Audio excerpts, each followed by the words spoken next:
Imagine coming home after 18 months away. The house is dead silent, exactly like you left it. But then, you hear something. Tiny voices, laughter, singing. Your heart stops, because your 3 little girls haven't made a sound since their mother died. What you're about to hear on Storysphere will break you, and then put you back together. William Scott stepped inside his Westchester mansion, unannounced. Nobody knew he was back. The house was silent, like it had been for 18 months. But then, he heard something. Faint sounds drifting from deep inside. His heart started racing. He didn't know what it was. He moved toward it, hands trembling, following the noise. It was coming from the kitchen. He pushed open the door, and what he saw stopped his heart. William Scott was a billionaire. Manhattan real estate, self-made. He turned empty buildings into luxury towers worth hundreds of millions. Everything he touched turned to gold. But money couldn't bring back what he'd lost.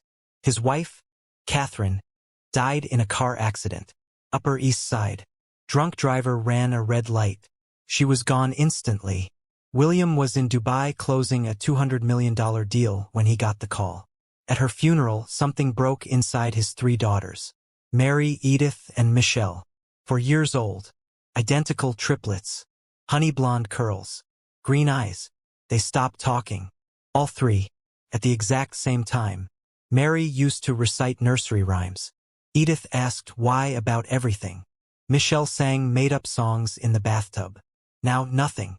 18 months of complete silence. No words. No laughter. No crying out loud. Just 3 little girls holding each other's hands. Staring at nothing. Like ghosts. William spent millions trying to fix it. Child psychologists from the best hospitals. Specialists flown in from London. Therapy after therapy. He took them to Disneyland. To the beach. To Montana. Bought them puppies. Built them a treehouse. Nothing worked. The girls stayed locked inside themselves. Silent together. Like they'd made a pact with grief. So William did what broken men do. He ran. He buried himself in work. 16-hour days. Business trips every other week. Singapore, London, Dubai. Because sitting in that house felt like suffocating. His estate had 12 bedrooms, an infinity pool, a tennis court, a home theater. But it was the loneliest place on earth. One evening, Martha, the head housekeeper who'd been with the family for 20 years, approached him. "Mr. Scott, I can't manage this alone anymore. The house is too big. The girls need more help than I can give. Can I hire someone?" William barely looked up. "Hire whoever you need, Martha." 3 days later, Moren Hart walked through the door. 30 years old. From Harlem. Studying early childhood education at night while raising her teenage nephew. Her sister had died 2 years earlier. She understood grief. She knew what it felt like to keep breathing when your heart was broken. William saw Moren once in the hallway. She was carrying cleaning supplies. She nodded. He didn't even look at her. But his daughters noticed. Moren didn't try to fix them. She didn't force them to talk or smile. She just showed up every single day. Folding laundry. Humming old hymns while she worked. Cleaning their rooms. Being present. And slowly, the girls started coming closer. First week, Mary watched from the doorway while Moren made the beds. Then Edith. Then Michelle. Second week, Moren hummed softly while organizing toys. Michelle crept closer, just listening. Third week, Mary left a crayon drawing on the clean laundry. A yellow butterfly. Moren picked it up like it was precious, smiled, and taped it to the wall. "This is beautiful, sweetheart," she whispered, and Mary's eyes flickered, just a little. Week after week, something quiet, something sacred, was happening. Something William never saw, because he was never home. The girls started whispering to Moren, then talking in sentences, then laughing while she folded towels. By 6 weeks, they were singing again. Moren didn't announce it. She just loved them. Gently, patiently, like watering a garden, and trusting God to bring the growth. William had no idea his daughters were coming back to life. He was in Singapore closing a massive deal. Exhausted, stressed. He wasn't supposed to come home for 3 more days. But something inside him said, go. He didn't call ahead. He just booked a flight and left. When he walked through the front door, the house was quiet. Like always, he expected nothing different. But then, he heard something. His chest tightened. He stood frozen in the entryway, listening. Couldn't be. The house had been silent for 18 months. But the sounds were real. Laughter.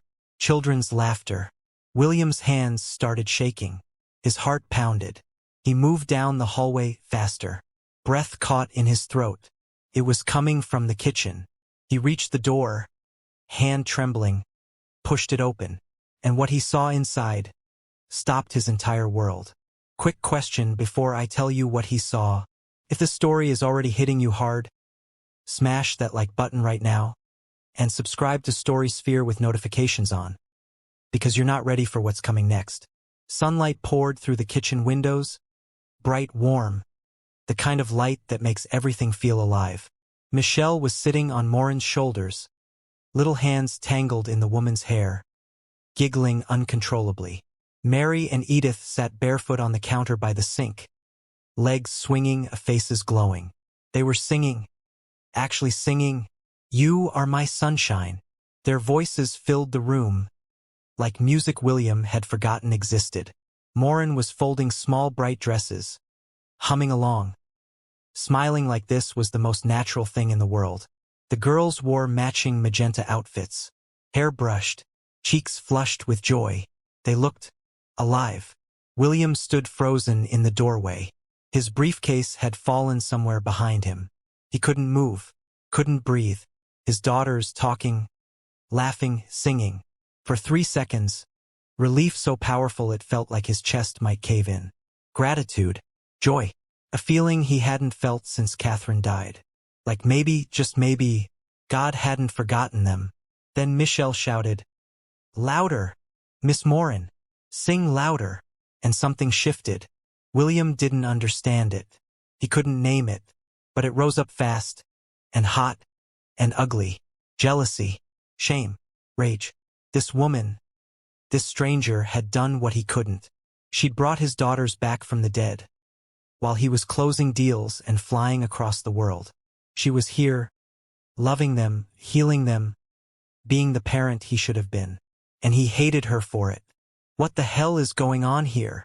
His voice exploded across the kitchen, like a gunshot. The singing stopped. Instantly, Michelle's face crumpled. Moren stumbled, hands shaking as she lifted Michelle down. Mary and Edith froze, legs stopping mid-swing. "Mr. Scott, this is completely inappropriate." William's voice cracked. "You were hired to clean, not to play dress up and turn my kitchen into some daycare circus." Moren lowered her eyes. "I was just spending time with them, sir." "They were." "I don't want to hear it." William's face red, fists clenched. "Putting my daughters on counters, carrying them around like that. What if one of them fell?" "Nothing happened, sir. I was being careful." "You're fired." The words came out cold. Final. "Pack your things. Leave now." Moren stood there a moment, hands gripping the counter, eyes wet. But she didn't argue, didn't beg. She just nodded. "Yes, sir." She walked past William, head high, shoulders straight, tears slipping quietly down her cheeks. The girls didn't make a sound. They climbed down slowly, carefully holding each other's hands. Faces blank, empty, like someone turned off a switch. They looked at their father, really looked at him. And William saw it. Fear. They were afraid of him. Then they turned and walked out hand in hand, bare feet patting softly against the floor. The room fell silent, the bright dresses still on the counter, the sunlight now harsh, accusing. William grabbed the counter to steady himself. "What did I just do?" His voice barely a whisper. The house was silent again, the way it had been for 18 months. Cold, dead, empty. William sank into a chair, head falling into his hands. And for the first time since Catherine's funeral, he felt the full weight of what he'd become. not a father, a destroyer. If you're still here, comment "Love stays below," because Story Sphere is about to show you the most powerful redemption you've ever heard. That night, William sat alone in his dark study, a glass of scotch untouched, staring at a photo of Catherine, laughing, holding the girls as babies. "What have I done, Catherine?" His voice cracked. "Why did I do that?" Soft knock. "Mr. Scott. May I come in?" Martha's voice, gentle but firm. "Yeah." She stepped inside, arms crossed, looking at him like a mother looks at a child who's done something terribly wrong. "They were talking, Mr. Scott." William looked up. "What?" "Your daughters. They were talking to Moren." His chest tightened. "I know that, Martha. I saw them today." "No," Martha shook her head. "You don't understand. It wasn't just today. They've been talking for 6 weeks." The glass slipped from his hand, scotch spilling across the desk. 6 weeks. "Yes, sir. Full sentences. Stories. Songs. Moren brought them back. Little by little. Every single day."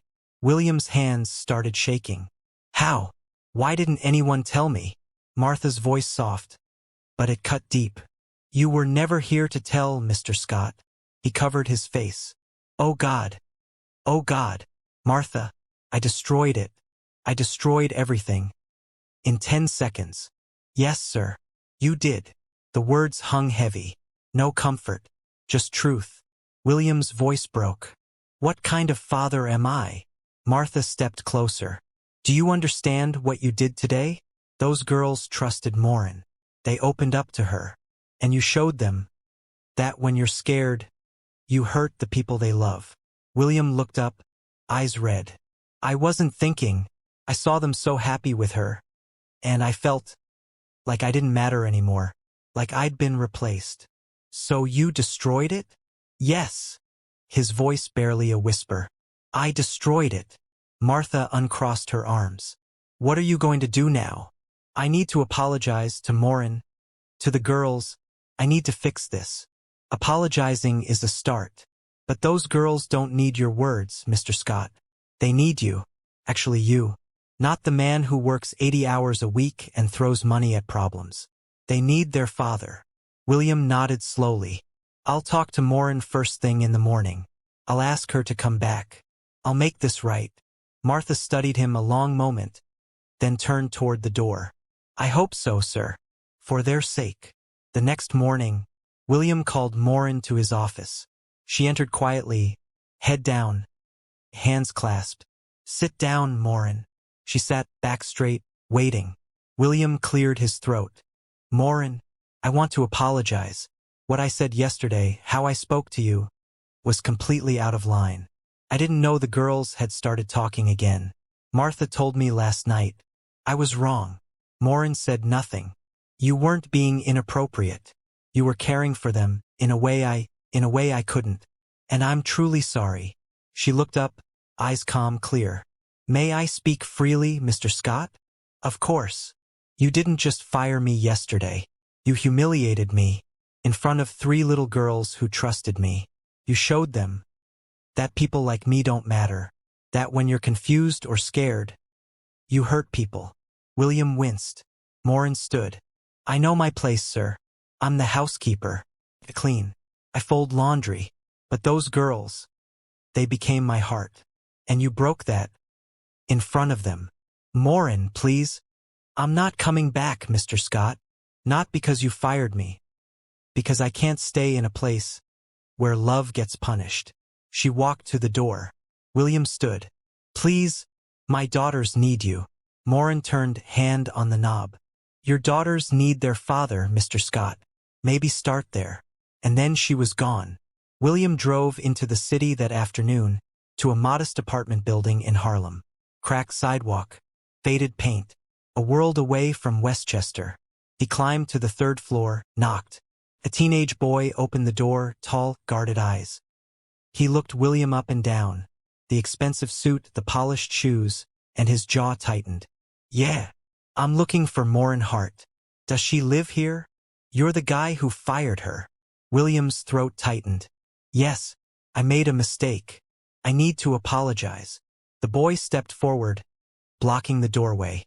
You made her cry, man. You embarrassed her in front of little kids. And now you show up here thinking you can just fix it. I know I hurt her. That's why I'm here. Please, 5 minutes. The door closed. William tried again the next day. This time the Bronx. Another modest building. Another knock. A woman in her 40s opened the door. Baby on her hip. Exhausted. I'm looking for Moren Hart. The woman's face went cold. You're the rich guy who yelled at her. William lowered his head. Yes, I need to talk to her, to apologize. She called over her shoulder. Moren. There's someone here for you. Footsteps. Moren appeared, face still. What do you want, Mr. Scott? To talk, please. There's nothing to talk about. I know what I did was wrong. I know I hurt you. But my daughters, they haven't spoken since you left. They're back in that silence. I destroyed the only good thing that's happened to them since their mother died. Moren's jaw tightened. That's not my responsibility. I know it's not. But I'm not here as your boss. I'm here as a father who failed his children. And I'm begging for help. William reached into his jacket, pulled out a small cardboard box, hands trembling. The girls made this. Martha found it hidden in their playroom.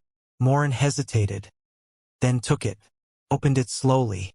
Inside 3 drawings, each labeled in shaky handwriting. Miss Moren, a yellow butterfly, a rainbow, a heart with stick figures holding hands, and a folded piece of paper. Moren unfolded it. Big uneven crayon letters. Please come back. We love you. Moren's hand went to her mouth. Tears spilled down her cheeks. They drew these for you, William said quietly. Every night before bed. Martha found them under Mary's pillow. Moren clutched the box to her chest, shoulders shaking. William's voice broke. I'm not asking you to forgive me. I'm asking you to save them. Because I can't. Moren stood there, tears streaming, staring at the drawings like they were breaking her heart all over again. William waited. He didn't push, didn't speak. For the first time in years, he just waited. Finally Moren looked up, voice thick with emotion. Mr. Scott, William, what you did hurt. Not just me, them. You made them feel like loving me was wrong. Like being happy was something to be ashamed of. William's throat tightened. I was angry at myself. Not you. I saw them alive again. And I realized a stranger had done what their own father couldn't. And instead of being grateful, I destroyed it. Moren wiped her eyes. Do you understand what it took for those girls to trust me? They'd been silent for 18 months. And in one moment you taught them that people leave. That love isn't safe. I'll spend the rest of my life making that right. I swear to you. She looked down at the drawings again. Her sister stepped closer. Moren, you don't owe him anything. I know, Moren whispered. But I owe them. She looked back at William. If I come back, and I mean if things change completely, anything, name it. You can't keep working 80-hour weeks. You can't keep flying across the world while your daughters grow up without you. If I'm going to help them heal, you have to be part of it. Really part of it. William nodded. I'll restructure everything. Work from home. Cut back on travel. I'm not talking about cutting back, Mr. Scott. Moren's eyes steady. I'm talking about showing up. Breakfast. Bedtime. The hard days when they cry and don't know why. You can't fix this from a distance. I understand. Do you? She stepped closer. Because I won't come back just to watch you break their hearts again. William felt the weight of what she was asking. His entire life, everything he'd built, revolved around work, success, control. And she was asking him to let it go. I don't know if I know how to do that, he admitted quietly. Moren's expression softened. Just a little. Then you learn. The same way those girls are learning to trust again. One day at a time. Silence. Finally she nodded. 1 week. Give me 1 week to think about it. Moren. 1 week, Mr. Scott. If you really mean what you're saying, you can wait 7 days. She handed him back the box. Keep this. Show it to the girls. Tell them I saw it. Tell them. Her voice caught. Tell them I miss them too. Then the door closed softly. William drove home in silence. The box on the passenger seat. He kept glancing at it. 3 drawings. 3 declarations of love.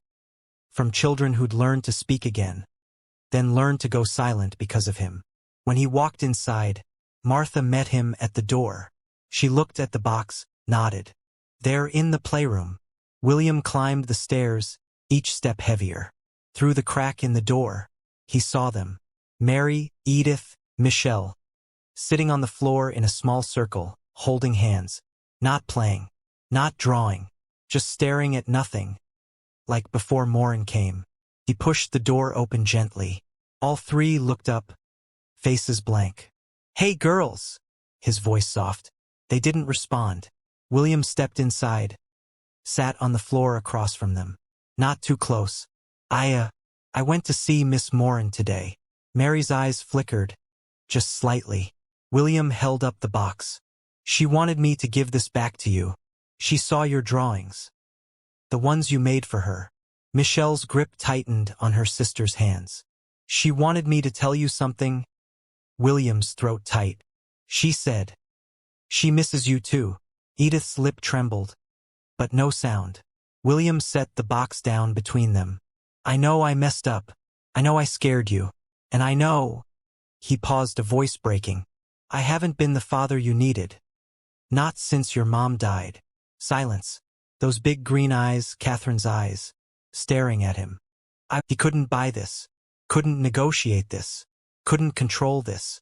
He'd spent his life building empires, but lost the only thing that mattered. Not because he didn't have enough money, because he didn't have enough love, enough time, enough presence. William sat in that dark hallway, listening to his daughters cry for someone else. And finally, he understood. He needed Moren. Not because she was convenient, because his daughters needed her. And maybe he did too. The next morning, only 4 days later, William showed up at Moren's sister's apartment again. He couldn't wait 7 days. Moren opened the door, arms crossed, tired. It hasn't been a week, Mr. Scott. I know. I'm sorry. But His voice broke. I heard them last night. Moren's expression shifted. Heard who? My daughters. They were talking to each other. William's hands trembled. They're speaking again. But not to me. They don't trust me. And I don't blame them. Moren's arms loosened. Slightly. They were crying for you, asking if you were coming back, saying they missed you. And I stood outside their door, listening. And I realized, I can't do this. I can't fix them. I can't even reach them. Because they don't believe me anymore. And the worst part, they're right not to. Moren said nothing. Just watched him. I thought being present would be enough. But it's not. Because I spent 18 months teaching them I don't stay. That work is more important. His voice cracked. A tear slipped down his cheek. He didn't wipe it away. I need you, Moren. Not because I'm paying you. Because my daughters need you. And he swallowed hard. I need to learn from you. I need you to show me how to be the father they deserve. Because I have no idea what I'm doing. Moren's eyes glistened. Please, William whispered. I'm not asking as your employer. I'm asking as a man who's lost everything that matters. And doesn't know how to get it back. Silence. What happened to the meeting in London? I cancelled it. And the Singapore deal? Postponed. For how long? As long as it takes. William looked her in the eyes. I don't care if I lose every contract. Every building. Every dollar. None of it matters. If I lose them. Moren studied his face, searching for truth, for change. Finally she exhaled slowly. If I come back, you have to understand something. This isn't about fixing them. It's about loving them. Showing up every single day. Even when it's hard. Even when they push you away. Even when you feel like you're failing. I know. And you can't do this halfway. You can't show up for a few weeks. Then go back to your old life when things get comfortable. I won't. I swear. Moren looked down, then back at him. I'll come back. But not today. William's heart sank. Give me 2 more days, she said gently. I need to finish some things here, and you need to tell the girls I'm coming. They need to hear it from you. They need to know you went after me, that you fought for this. William nodded, relief flooding through him. Thank you, Moren. She stepped closer, voice firmer. Don't thank me yet, Mr. Scott. The hard part is just beginning. William drove home with purpose for the first time in months. He found the girls in the playroom, still quiet, still waiting. He knelt in front of them. I have something to tell you. 3 pairs of green eyes looked up. I went to see Miss Moren today, and she's coming back. Mary's eyes widened. Edith sat up straighter. Michelle's lips parted. In 2 days she'll be here. William's voice thick with emotion. And this time, I'm going to make sure she stays. Because I'm staying too. For the first time in days, something flickered in their faces. Not quite belief, but possibility. 2 days felt like a lifetime. William kept his word. Made breakfast. Read stories. Sat with them. Even when they didn't respond. But he could see it. They were waiting, holding their breath, afraid to hope. On the morning of the 2nd day, William made pancakes the way Catherine used to, set the table, called the girls down. They came slowly, still in pajamas, still holding hands. Eat up, he said gently. We have a special day today. Mary looked at him. Is Miss Moren coming? It was the first time she'd spoken directly to him in weeks. William's chest tightened. Yes, baby. She's coming home. Moren arrived at noon. Martha opened the door. The 2 women hugged like old friends. They've been waiting by the window all morning, Martha whispered. Moren nodded, eyes already wet. She walked through the hallway, heart pounding. She paused at the living room doorway. William sat on the couch, a book open in his lap. The girls on either side, staring at the doorway. Moren stepped into view. Hey, sweet girls. Time stopped. Miss Moren. Miss Moren. You came back. All 3 ran. Crashed into Moren so hard she almost fell. But she caught them. Wrapped her arms around all 3. Held on tight. They were crying, talking over each other. We thought you were gone forever. We missed you so much. Daddy said you were coming, but we were scared. Moren sank to her knees, pulling them closer. I'm here, babies. I'm here. I missed you every single day. Are you staying? Mary pulled back, face wet. You're not leaving again? Moren looked up, eyes meeting William's across the room. He was crying, silently, nodding once. Moren looked back at the girls. I'm staying. I promise. Michelle buried her face in Moren's shoulder. We love you.